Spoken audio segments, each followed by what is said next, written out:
영동 지역 소아응급의료 체계 개선을 위해 시민들이 1억 원을 병원에 기부하는 등 자발적 캠페인에 나섰습니다. 지역 의료 인력의 수도권 쏠림이 가속화하는 가운데 변화의 불씨가 될지 주목됩니다. 주민 1인당 매월 15만 원의 농어촌 기본소득을 지급하고 있는 정선군의 인구가 사업 시행 3개월 만에 1,698명이 증가한 것으로 집계됐습니다. 지난 14일 기준 정선군의 인구는 34,942명으로 확인됐습니다. 원주에 대규모 AI 데이터 센터가 들어섭니다. 사업비 1조 4천억 원이 투입되는 대규모 사업으로 원주시의 AI 기반 의료 디지털 헬스케어 산업 육성에 활력을 받을 것으로 기대되고 있습니다. 오징어 등 주요 어종들의 어획량이 급감하면서 강원도가 어선 감척 사업을 대폭 확대하기로 했습니다. 강원자치도는 올해 연안어선 감척 사업에 국비와 지방비 84억 원을 확보해 지난해보다 3.5배 증가했다고 밝혔습니다.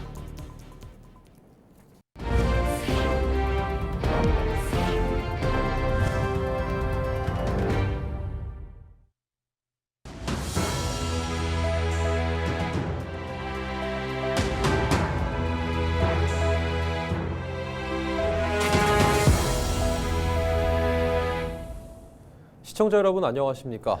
헬로티비 뉴스입니다. 저출산 여파의 전문의 부족으로 영동 지역이 소아 응급의료 사각지대로 내몰리고 있습니다. 거점 병원도 소아 중증 응급 환자를 감당하기 어려운 실정인데요. 사정이 이렇자 지자체에 이어 시민들이 안정적인 의료 환경을 만들자며 자발적 후원 캠페인에 나섰다고 합니다. 보도에 최성식 기자입니다. 영동 지역의 유일한 상급 종합병원인 강릉 아산병원. 소아진료센터는 이른 아침부터 환자와 보호자들로 북적입니다. 저출산과 인구 감소로 지역 내 소아과 병의원이 줄면서 상급 병원으로 수요가 몰리는 악순환이 반복되고 있습니다. 많이 불편하죠. 일단은 제가 일을 하면서 이제 병원 날짜도 맞춰야 되고 거리도 이제 멀고 그러니까 그래서 좀 불편한 점이 좀 많이 있습니다. 문제는 이런 거점 병원도 골든타임과 직결된 소아 중증 응급 환자를 감당하기 어렵다는 겁니다. 강릉아산병원 소아과 전문의 9명 중 신생아 전담을 제외하면 의사는 4명이 전부. 그나마 70세 시니어 의사를 뺀 전문의 3명이 병동 당직 근무를 돌아가며 서고 있습니다. 영동 지역 유일의 권역 응급의료센터지만 소아 전문 의료 인력이 부족하다 보니 야간이나 주말에는 소아 응급 환자를 받지 못하는 상황입니다. 소아 심폐소생 전담팀은 물론 소아외과나 소아신경외과 등 배후 진료 체계가 갖춰지지 않았기 때문입니다. 낮은 의료 수가와 과중한 업무, 사고 위험 등으로 소아과 기피 현상이 이어지는 데다 지역 의료 인력의 수도권 쏠림까지 겹치며 상황은 더 악화되고 있습니다. 소아 중환자실도 돌아가야 되고 병동도 돌아가야 되고 그다음에 각종 검사실에서 소아 검사가 다 돼야 됩니다. 이게 이 세팅이 되어야지 사실은 소아 진료의 배후 문제가 해결이 된 거지. 이 상황에서 소아 응급만 받으면 해결이 안 됩니다.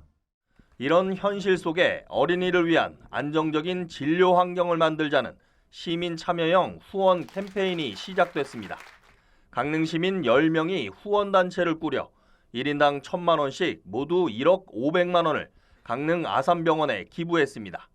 사회 구성원 모두가 조금씩 힘을 보태면 그 시너지는 엄청나게 커질 거라고 생각합니다. 의료를 누구나 정말 뭐 돈이 없어도 돈이 많아도 누구나 똑같이 받을 수 있는 그렇게 만들려면 모두가 참여해야 된다고 생각합니다. 강원도와 영동 지역 9개 시군도 지난달 강릉아산병원과 소아청소년 응급의료 지원 업무 협약을 맺고 2년간 18억 원을 지원하기로 했습니다. 병원 측은 소아진료 인력 확충과 시스템 개선, 응급 야간진료 대응력 강화에 나서겠다고 밝혔습니다. 지역 주민들 위해서는 필수 의료가 반드시 유지돼야 되는 거고 특히 소아과는 가뜩이나 없는 전문의들의 어떤 영입 쟁탈전 같은 게 있기 때문에 어떻게 해서든지 지역을 유지하기 위해서 저희도 열심히 전문의 구인을 위해서 최선을 다할 생각입니다. 한국보건사회연구원이 분석한 결과 2024년 기준 강원도 소아청소년과 전문의는 인구 1000명당 0.72명으로 전국 평균에 미달한 것으로 나타났습니다. 지역사회의 후원 캠페인이 사각지대에 놓인 소아 응급의료 체계 개선의 불씨가 될지 주목됩니다. 헬로티비 뉴스 최성식입니다. 원주의 대규모 데이터 센터를 핵심으로 한 도시 첨단 산업단지가 들어섭니다. 사업비만 1조 4천억 원에 달하는 사업으로 오는 2030년까지 120메가와트급 데이터 센터가 조성될 예정인데요. 원주시는 이를 계기로 AI 기반 의료 디지털 헬스케어 산업 육성과 함께 고급 인력 유입과 지역 경제 활성화 효과를 기대하고 있습니다. 박건상 기자의 보도입니다. 사회자의 구령에 맞춰 버튼을 누릅니다. 대형 스크린에는 형형 색깔의 연기가 피어오릅니다. 메가데이터 코리아 도시첨단 산업단지의 착공을 알리는 퍼포먼스가 펼쳐집니다. 메가데이터 코리아는 사업비 1조 4천억 원을 투입해 원주에서는 처음으로 도시첨단 산업단지를 조성합니다. 산업단지는 이곳 당구동 일대 9만 5천여 제곱미터 부지에 조성됩니다. 오는 2028년까지 40메가와트급 1개동이 조성된 이후 2030년까지 3개동 모두 120메가와트급 데이터 센터가 들어설 예정입니다. 원주시는 이번 데이터 센터 건설이 지역 경제에 활력을 불어넣는 것은 물론 AI를 활용한 의료 디지털 헬스케어 도시로 나아가는 계기가 될 것으로 기대하고 있습니다. 사업을 추진하는 메가데이터 코리아 측도 혁신도시에 있는 의료 공공기관들의 데이터를 활용해 의료와 산업을 잇는 사업 모델을 만들겠다는 계획입니다. 저희가 지금 목표하고 있는 부분이 의료 AI예요. 의료 AI 쪽이 국민건강보험공단, 심평원이 가지고 있는 어마어마한 데이터가 있습니다. 이 부분을 바탕으로 해서 저희가 AI 데이터 센터로 끌고 나가는데 아주 좋은 여건을 갖추고 있습니다.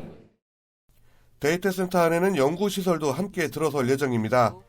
이로 인해 기존 데이터 센터보다는 전문 인력이 많이 필요해 고학력 인력 유입과 함께 수백 개의 일자리 창출 효과도 기대됩니다. 특히 원주의 대표 산업인 의료와 디지털 헬스케어 분야를 뒷받침하는 기반 시설이 마련된다는 점에서 이번 사업의 의미가 크다는 평가입니다. 이곳에서 많은 학사, 석박사급 고급 인력들이 굉장히 많이 수백 명을 채용하게 되고요. 또 그렇게 되면 이제 관련된 기업들이 함께 이 AI 분야가 적용 안 되는 곳이 없습니다. 그래서 모든 원주 지역 산업 분야의 그 기업들에게 영향을 줄 것이고 앞으로 더 많은 기업들이 원주로 몰려들 겁니다. 이 사업은 산업통상자원부가 선정한 전국 10대 데이터 프로젝트 가운데 하나입니다. 정부의 AI 산업 육성 정책에 맞춰 국가 경쟁력 강화에도 도움이 될 것으로 전망되고 있습니다. 헬로티비 뉴스 박건상입니다. 정성군 농어촌 기본소득이 다음 달부터 본격 지급되는 가운데 신청 대상자의 70% 이상이 이미 접수를 마쳤습니다. 정성군은 지난해 말 기준 전체 지급 대상자 34,879명 가운데 71.4%에 해당하는 24,909명이 기본소득 신청을 완료했다고 밝혔습니다. 군은 이달 30일까지 신청을 마친 대상자에 한해 다음 달 말부터 매달 15만 원씩 지역화폐인 와와페이로 지급할 계획입니다. 기본소득 시범사업 선정 이후 정선군 인구도 눈에 띄게 늘었습니다. 14일 기준 정선군 인구는 34,942명으로 이전보다 1,698명 증가했고 세대수도 928세대 늘었습니다. 전입인구 2,329명 가운데 서울, 경기 등 수도권에서 642명이 전입해 전체 27%를 차지했고 타 특별자치도와 광역시에서도 200명이 전입한 것으로 나타났습니다.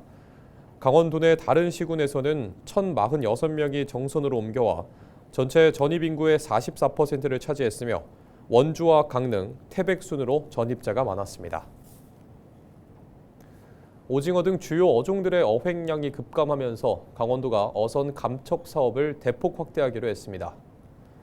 강원특별자치도는 올해 연안 어선 감척 사업에 국비와 지방비 84억 원을 확보해 지난해보다 3.5배 증가했다고 밝혔습니다. 올해 지역 내에서는 자망 11척과 복합 10척 등 모두 23척이 어선 감척을 신청했고 이 중 20척가량이 선정될 전망입니다. 강원도는 수산자원 감소와 유류비, 인건비 상승으로 어업 경쟁력이 약화되고 있어 어업 구조조정을 통해 어업 경쟁력을 강화한다는 방침입니다.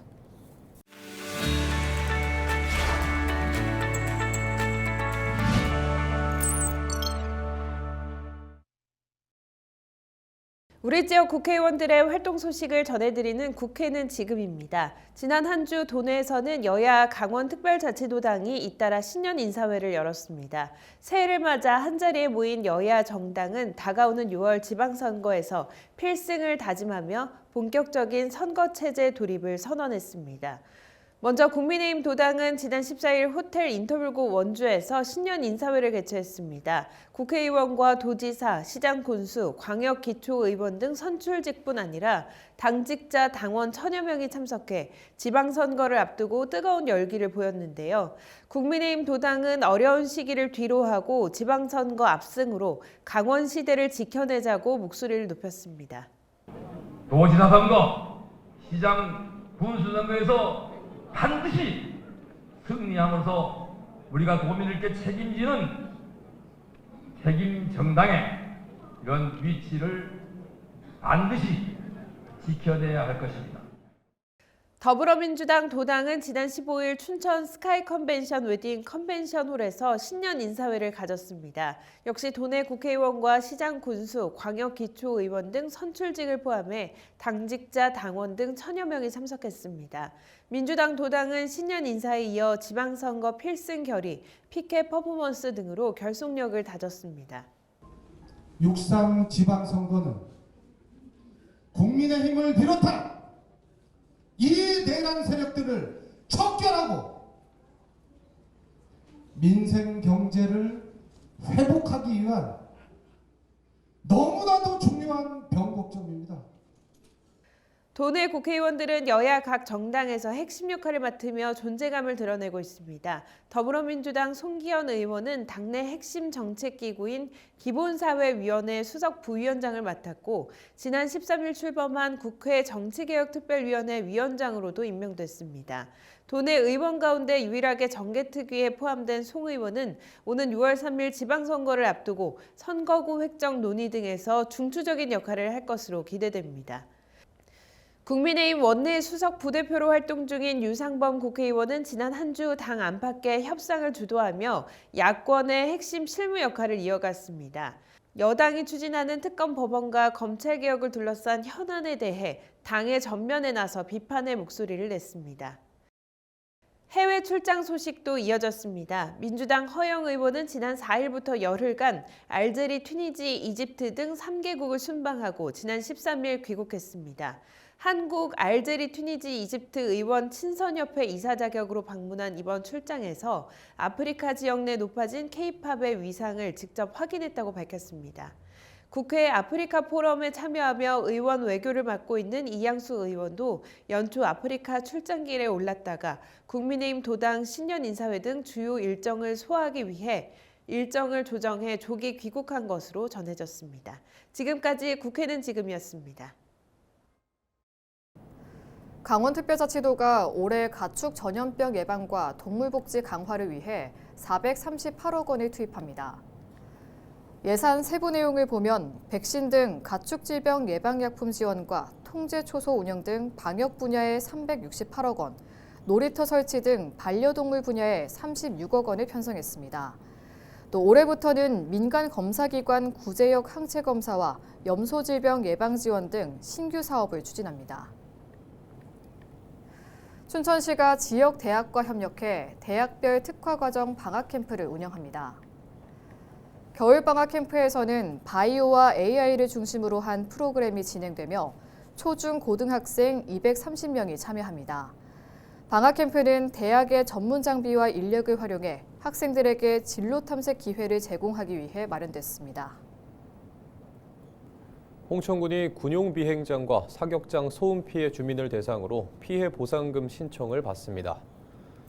신청 대상은 지난해 홍천읍 태양리와 남면 화전리 등 소음 대책 지역에 실제 거주한 주민으로 보상금은 소음 피해 정도에 따라 1인당 월 최대 6만 원을 지급합니다. 신청 기한은 오는 19일부터 3월 3일까지며 홍천군청이나 남면 행정복지센터를 방문해 접수하면 됩니다. 이상으로 뉴스를 마칩니다. 시청해주신 여러분 고맙습니다.